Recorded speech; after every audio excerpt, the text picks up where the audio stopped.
Assalamualaikum warahmatullahi wabarakatuh. Semangat pagi anak-anak, meskipun mungkin sekarang sudah siang ataupun sore, tapi semangat kita tetap harus pagi. Bagaimana kabar kalian hari ini? Semoga tetap dalam keadaan sehat dan tetap semangat untuk menerima ilmu baru, menerima pengetahuan baru ya. Oke anak-anak, sebelum kita masuk ke dalam pembelajaran pada hari ini, kita bersama-sama membaca doa agar apa yang kita pelajari pada hari ini dapat memberikan manfaat dan barokah untuk kita semua. Berdoa mulai. Oke, selesai. Anak-anak, pada pertemuan kali ini Bu Hima ingin menyampaikan materi baru tentunya. Terkait dengan apa? Sudah ada yang membaca atau melihat-lihat buku? Jadi pada pertemuan kali ini Bu Hima akan menyampaikan materi terkait dengan sujud. Jadi temanya adalah, capaian pembelajarannya adalah bentuk tunduk kita kepada Allah melalui sujud syukur, sujud sahwi, dan juga sujud tilawah. Sudah siap semuanya? Mari kita mulai pembelajaran hari ini. Simak dengan baik ya materinya.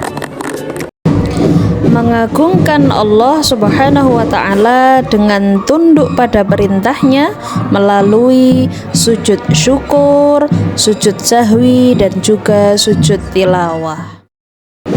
Baik anak-anak, untuk sujud syukur, sujud sahwi, dan juga sujud tilawah memiliki konsep masing-masing anak-anak dalam mempraktekannya. Atau ibadah ini memiliki praktek masing-masing dan memiliki makna serta tata cara pelaksanaan yang setelah ini akan Bu Hima bahas secara terperinci.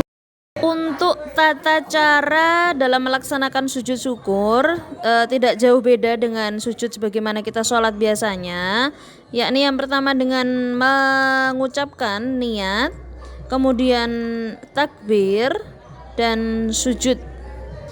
Di waktu sujud kita dianjurkan untuk membaca doa, yakni doanya adalah Bismillahirrahmanirrahim, Subhanallah walhamdulillah wala ilaha illallah wallahu akbar. Lalu jika ada pertanyaan, Bu, ketika kita melihat sepak bola ternyata ada para pemain sepak bola yang ketika menang melakukan sujud syukur, apakah itu juga termasuk sujud syukur? Kalau ada pertanyaan seperti ini, maka bisa dikatakan itu adalah bentuk sujud syukur juga, namun di luar sholat, dan boleh sah-sah saja dilakukan seperti itu. Tapi disunahkan lebih baik ketika kita melaksanakan sujud syukur harus dalam keadaan suci. Sebagai pemain sepak bola yang menang kan menunjukkan bahwa bahagia dan syukur kepada Allah dengan langsung melaksanakan sujud syukur, ya tidak apa-apa. Baik anak-anak, untuk pembahasan yang pertama adalah sujud syukur. Apa itu sujud syukur? Sujud syukur adalah sujud yang dilakukan sebagai ungkapan rasa syukur kita kepada Allah atas nikmat atau karunia yang telah Allah berikan kepada kita. Atau bisa juga didefinisikan sebagai bentuk syukur kita atas musibah yang tidak jadi terjadi pada kita, atau kita terhindar dari musibah. Kemudian tujuan dari sujud syukur ialah untuk mendekatkan diri kepada Allah dan menunjukkan rasa terima kasih atas segala kebaikan yang Allah berikan. Kemudian kapan sih Bu waktu pelaksanaan sujud syukur? Jadi waktunya dilakukan kapan saja, di mana saja, terutama setelah kita mendapatkan nikmat atau terhindar dari musibah. Oke, selanjutnya kita akan membahas tentang sujud sahwi. Jadi apa itu sujud sahwi? Sujud sahwi adalah sujud yang dilakukan untuk memperbaiki kesalahan atau kelalaian kita di dalam menjalankan sholat. Jadi sujud ini dilakukan di dalam sholat ya anak-anak ya. Jadi ketika kita mengalami lupa, rokaat kita sudah rokaat keberapa ya, atau mungkin lalai, ada yang tertinggal tidak kita laksanakan, misalkan doa kunut pada waktu sholat subuh, maka kita disunahkan untuk melakukan sujud sahwi. Nah, untuk tujuan dari pada sujud sahwi adalah apa? Untuk menyempurnakan ibadah kita dan mendapatkan ridho Allah Subhanahu wa ta'ala. Karena bagaimanapun niat ibadah kita haruslah bertujuan untuk mendapatkan ridha Allah. Selanjutnya, apa yang menyebabkan kita melaksanakan sujud sahwi, Bu? Ya, sebagaimana dengan definisinya tadi, ketika kita kurang atau lalai atau bahkan salah di dalam melaksanakan gerakan atau bacaan sholat. Untuk tata cara dalam melaksanakan sujud sahwi, karena ini ada di dalam sholat, maka caranya adalah sujud sahwi ini dilakukan di akhir rukun sholat atau sebelum salam. Jadi rukun yang terakhir, tahiyat akhir, tapi sebelum salam adalah tempat untuk melaksanakan sujud sahwi. Jadi dilakukan ketika selesai tahiyat akhir sebelum melakukan salam. Bagaimana cara sujudnya? Sama dengan melaksanakan sujud pada sholat. Jadi kita melakukan sujud 2 kali. Kemudian di dalam sujudnya kita disunahkan untuk membaca doanya. Doanya seperti apa? Doanya adalah Bismillahirrahmanirrahim. Subhana man la yanamu wa la yashu, sebanyak 3 kali disunahkan. Kemudian duduk di antara 2 sujud. Kemudian sujud kembali dan kembali lagi ke posisi tahiyat akhir. Kemudian melakukan salam. Begitu. Jadi bedanya di doanya saja. Bisa dipahami anak-anak?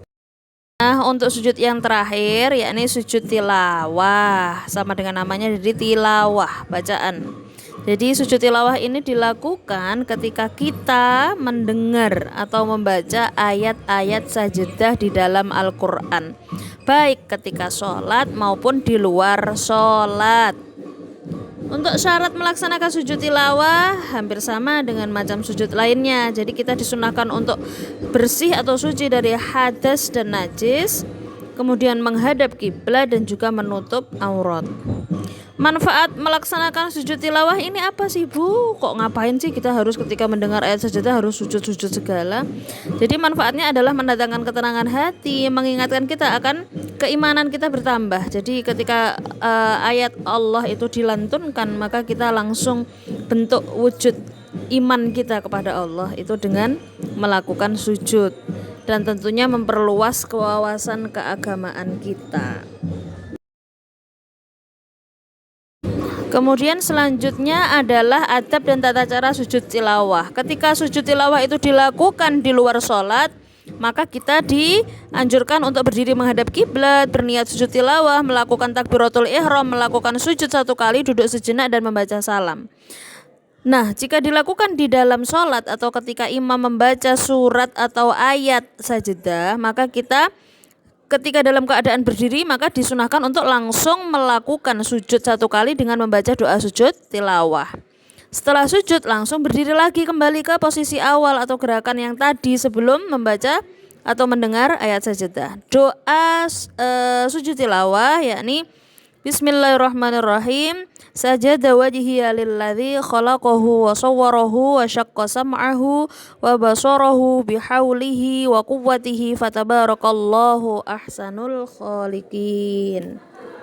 Oke anak-anak, setelah Bu Hima terangkan terkait dengan sujud syukur, sujud sahwi dan juga tilawah, semoga bisa kalian pahami dan tentunya bisa kalian praktekkan dalam kehidupan kalian sehari-hari. Untuk yang terakhir, apa sih manfaat dan hikmah yang kita dapatkan ketika kita memahami materi ini? Jadi manfaatnya kita akan mendapatkan ketenangan hati, kedamaian hati, kemudian mendapatkan pencerahan. Jadi wawasan keagamaan kita bertambah. Kemudian kita juga akan mengalami atau merasakan pertumbuhan spiritual dan tentunya mendekatkan diri kita kepada Allah Subhanahu wa ta'ala. Baik anak-anak, mungkin untuk pertemuan kali ini tentang materi sujud Bu Hima akhiri, semoga bisa memberikan manfaat untuk kita semua. Akhirul kalam, wassalamualaikum warahmatullahi wabarakatuh. Terima kasih.